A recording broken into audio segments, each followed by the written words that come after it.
Hello, I'm Jay Nicoll from Nicoll Investigations. I'm here to tell you about some of the upcoming episodes of Ontario Cold Cases, a podcast. On the murder of Morag Davies. Morag was born in Scotland and emigrated to Canada in the 1970s, opting to settle in the city of Sarnia, Ontario. She spent the bulk of her professional career in nursing, then transitioned to establish herself as a real estate agent in the 1980s. In August of 1988, Miss Davies, then 45, moved to a bungalow on Retlaw Drive. She'd been recently divorced and was looking forward to a fresh start, both personally and professionally.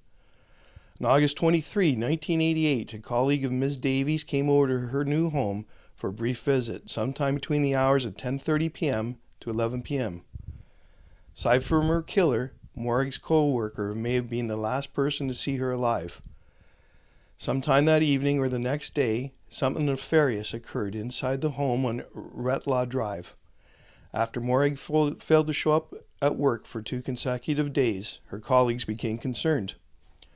On August 25, 1988, at 12:00 p.m., 2 of Morag's co-workers decided to check on her. When their repeated knocks went unanswered, their suspicions heightened. They entered the home and they found Morag dead in her bedroom. She'd been stabbed multiple times. There were no signs of forced entry. The murder weapon and number of times Morag was stabbed had never been divulged by police. Is hold back information only the killer would be privy to. Before the killer left Morag's home that fateful night, they left valuable evidence behind at the crime scene, their DNA.